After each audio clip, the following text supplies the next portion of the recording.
It's a great pleasure to be here, and I'm delighted that I was invited, and thank you for all turning out. Art has no predefined function, which means that it can be harnessed to serve any number of purposes, including no purpose at all. Sometimes art is successful because it educates us, inspires us, challenges us, disturbs us, or even insults us.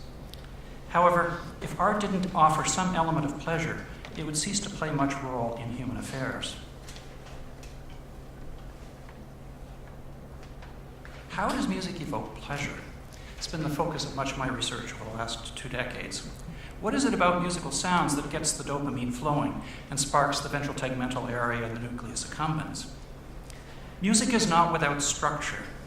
In every musical culture, music exhibits various patterns and devices of various sorts. In Western music, we have melodies, phrases, and cadences, hooks, themes, and motives, deceptive cadences, tritone substitutions, suspensions, acciarrandi. We have rounded binaries, Picardy thirds, trading fours, 5 chords, Neapolitan sixths, and dominant sevenths. There are hundreds of commonplace identifiable structures and devices in Western music alone. Why do these devices exist? Well, what we know is that many of these devices are enjoyable to enculturated listeners. In fact, 4 of these that we know that are enjoyable. So what is it that's pleasurable about perfect authentic cadences, or an appoggiatura, or hypermetric downbeat, or syncopation? In my 2006 book, Sweet Anticipation, Music and the Psychology of Expectation, I suggested that the brain rewards itself for accurate prediction, both the what of prediction and then the temporal component, when is that likely to happen? It turns out that this simple premise provides plausible accounts for several dozen musical devices that are found in Western music, and some of these are evident in other cultures as well. Moreover, although our research is focused on Western music making, the account does not rely on any specific cultural practices. It does not suppose, for example, that there's something special about particular scales or chord progressions or whatever.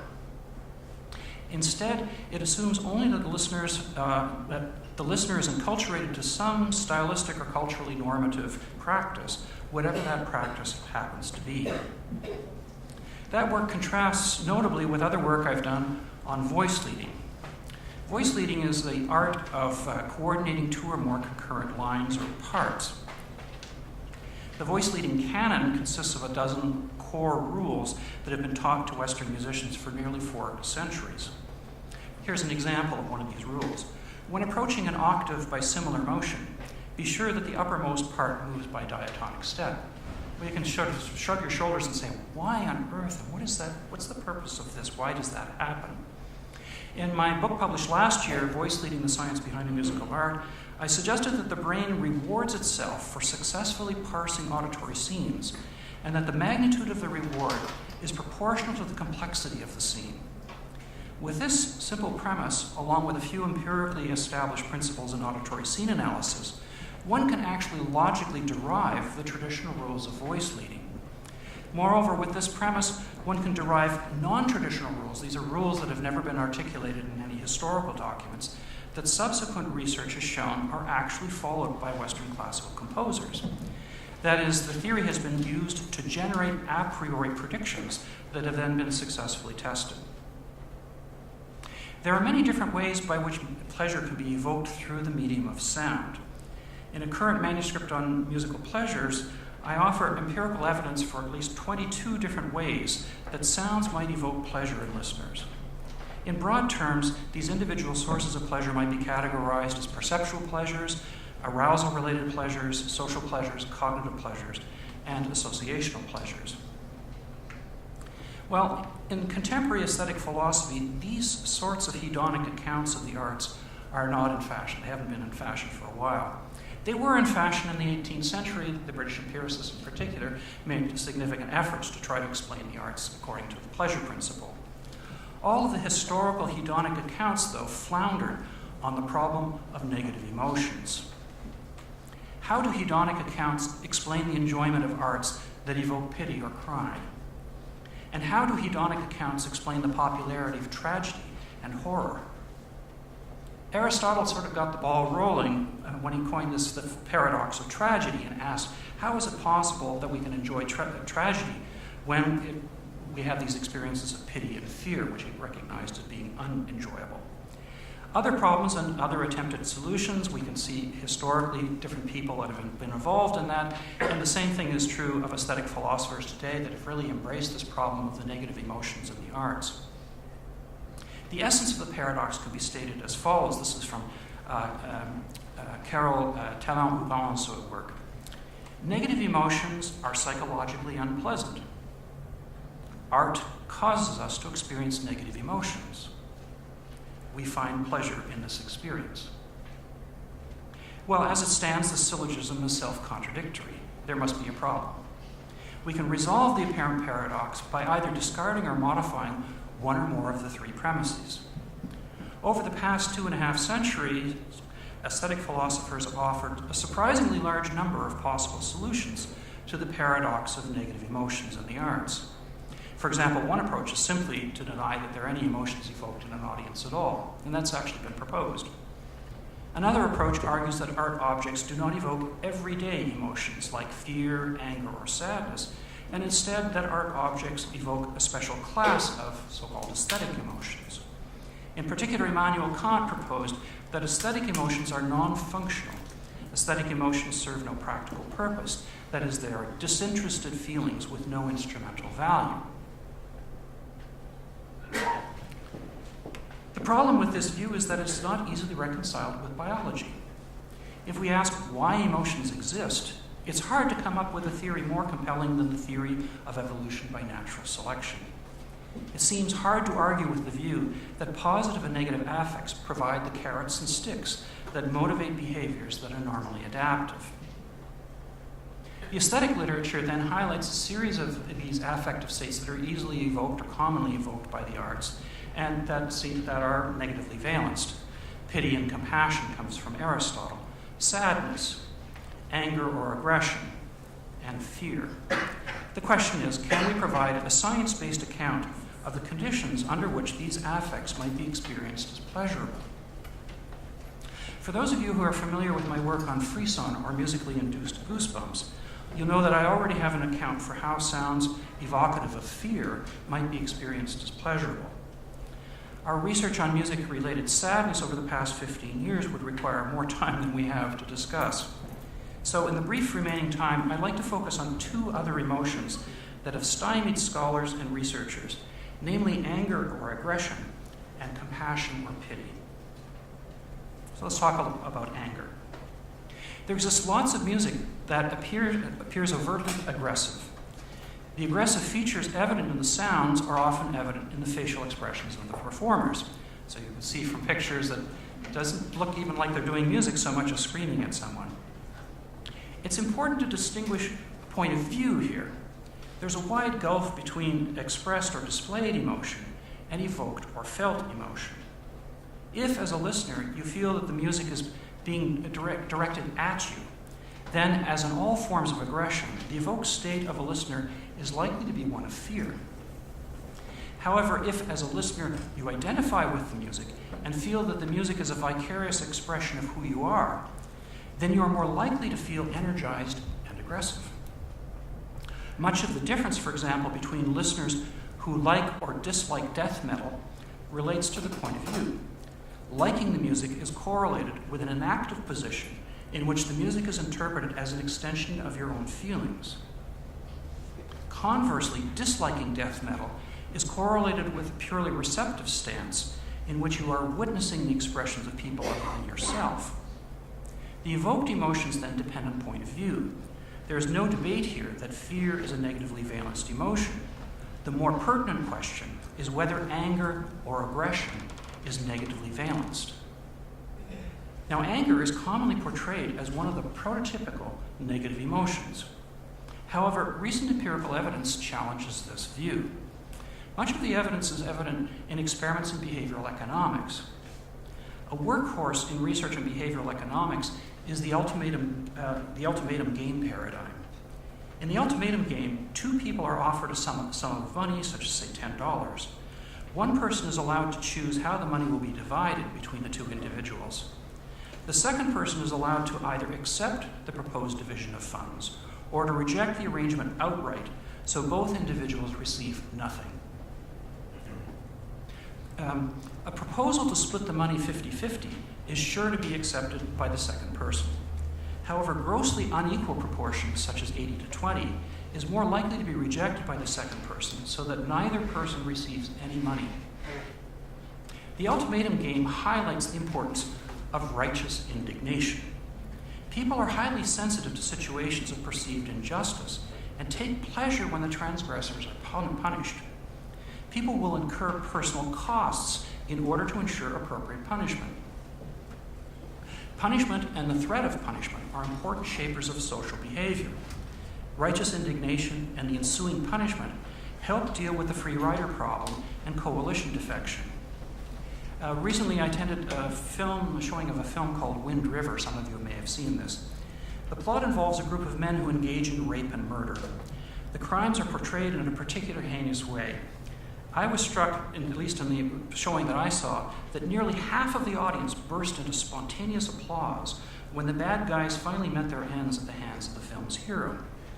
Here, anger results in justice served, and no one can doubt the satisfaction of those who vicariously experience the feeling of righteous anger. Righteous indignation, in fact, has fueled an entire genre of entertainment that's grown in the last 20 or 30 years. And what I mean by that is political talk radio format, which is largely involved in evoking feelings of righteous indignation amongst the listeners. The title of Ursula Hess's recent article summarizes a new understanding of anger. The title is Anger is a Positive Emotion. Actually, I think there's more to the situations. There are other situations where anger is, in fact, negatively valenced, but we don't have time to consider these situations. Well, let's move on and talk about pity and compassion. Pity is one of the emotions that Aristotle argued was evoked by observing tragedy. Since pity, according to Aristotle, is negatively valenced emotion, the pleasure of tragedy-evoked pity seems paradoxical. Pity is most commonly evoked when we see someone crying. Crying, however, has all the hallmarks of what ethologists would call an ethological signal. Signals are stereotypic displays of behaviors that have evolved specifically to change the behavior of an observer to the benefit of the signaler. It has long been observed that crying tends to evoke feelings of compassion in observers and tend to motivate altruistic behavior. The evolved nature of this response is nicely illustrated in a 2011 study by Shani Galstein and her colleagues in Israel. Galstein showed tearjerker movie scenes to women participants while she had the test tubes at the ready collecting the tears. As a control, she also drizzled saline solution over their cheeks and collected that. She then had men smell both the real and sham tears. There's no noticeable difference in the smell, but Gelstein measured significant declines in testosterone and measures of libido in the men who had been exposed to the real tears. In short, Gelstein's work implies that psychic tears contain a pheromone whose behavioral effect is correlated with reduced aggression. Moreover, behavioral reports suggest that feelings of compassion are positively valenced rather than negatively valenced. People feel good when they are engaged in altruistic behaviors, and the anticipation of engaging in helping acts also evoke positive feelings. Although when we observe someone crying, we may also feel like crying ourselves, the main affective response to someone crying is feelings of pity or compassion. In short, Aristotle got it wrong. Feelings of pity or compassion are not negatively valenced emotions that he supposed. Okay, let's talk about another one that's not been discussed much in the literature, and that's the feeling of curiosity, experience of curiosity. One philosopher, Raphael de Klerk, has drawn attention to what he calls the pleasures of finding things out. Psychological research substantiates this. For example, people who enjoy and seek out gossip. But does curiosity extend to disgusting, fear-inducing, or other negative stimuli? Well, often curiosity is mixed with other effects or other affects, such as disgust. And you'd go no further to look at this than the phenomenon of rubbernecking. We've all had the experience of being caught in a traffic jam and curse the people in front of us for doing all the rubbernecking, and then it comes our turn and we come up to the accident. It's hard not to just look over and see what's going on there. Plato, in fact, talked about this in the Republic, this sort of mixed emotion. Leontius observed some dead bodies lying on the ground of the place of execution. He felt the desire to see them and also dread and abhorrence of them. For a time he struggled and covered his eyes, but at length the desire got the better of him, and forcing them open, he ran up to the dead body, saying, "Look, ye wretches, take your fill of the fair sight." I used to live in an area where the neighborhood cats not infrequently engaged in one skirmish or another. What was striking to me was the speed with which my own cat rushed to the window to catch sight of any cat fight that might arise. My cat was clearly curious. More compelling yet was to cast your eyes across at the various apartment windows and see all the other cats similarly rubbernecking from their various perches. There are good reasons, of course, why an animal should be curious about the wins and losses. Fights establish territory and hierarchy, knowledge of which is clearly valuable. So rubbernecking appears to be a cross-species enthusiasm. The main theory related to curiosity is from George Lewinstein's 1994 information gap theory. The idea of the gap here is that when there's some phenomenal events that fail to conform to expectation, then there's a gap in information. Now, as originally formulated, curiosity in Lewinstein's theory was regarded as a negatively valenced affective state. However, recent research suggests curiosity is a positive rather than negative affect. Livio reviews 2 fMRI studies whose results are consistent with the view that curiosity is associated with the evoking of parts of the brain which are associated with positive rather than negative affect. There are excellent biological reasons for an animal to be motivated to acquire information. Even if that information relates to injury, illness, fighting, or death, there is considerable value in the pertinent information. In fact, information relating to illness, injury, fighting, and death are among the most biologically useful forms of information one can acquire, however disgusted one might be by it. Perhaps it's fanciful to regard horror films as providing useful survival tips. One might argue that if fanciful horror films provide little useful information, how useful is it to know that one should avoid holiday camps named Crystal Lake, that it's not good to fall asleep on Elm Street, or that a silver steak is good to have around in case of visiting vampires? Nevertheless, even the most implausible of horror film plots still provokes thoughts of how best to hide, how best to escape, fight back when confronting some threat. Okay, before proceeding with my conclusion, I think it's useful to consider an overlooked paradox that I think further illustrates the value of a biologically informed approach to thinking about the arts and emotions. It's what I call the paradox of happiness. Happiness is a surprisingly hard sell in the arts, especially in drama and in literature. Although many stories of adversity overcome lead to the cliche of, and they all lived happily ever after. This is a good place to end the story, not a good place to continue with a sequel. David Hume remarked that scenes portraying happiness are simply unbearable. The very words theatrical and drama suggest the polar opposite of happiness. Why? Can you think of any film that portrays hours of happiness that someone might truly enjoy? Suppose we watch a film that is filled with positive, heartwarming scenes from a person's life. It begins with childhood images of the person playing happily with other children, scenes of high school and college graduation, marriage ceremonies, parties, happy vacations at the beach. It continues with scenes showing uplifting acts of kindness, segments showing gratifying accomplishments, celebrations for a highly successful business, public praise of achievement, culminating, of course, with the smiling images of the protagonist's own children embarking on similarly happy lives. Who on earth would want to watch such a thing? Well, there's an answer to this question. Grandparents. There exist thousands of such videos, and many of them are among the most prized possessions of parents and grandparents. What other people find boring, bland, or insipid, parents and grandparents will happily watch on repeated occasions. Why the difference? My conjecture is that these differences are more easily understood if we considered them from an evolutionary perspective. Evolutionary adaptation aims to enhance inclusive fitness. In fact, that's the definition of an adaptation, is that it enhances inclusive fitness.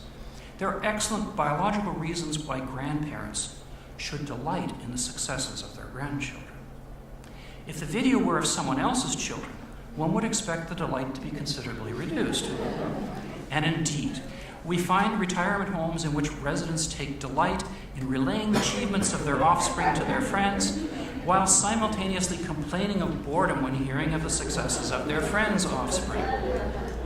If happily ever after video were purely fictional, with fictional characters acting out the happy scenes, our boredom is likely to be even greater with little pleasure.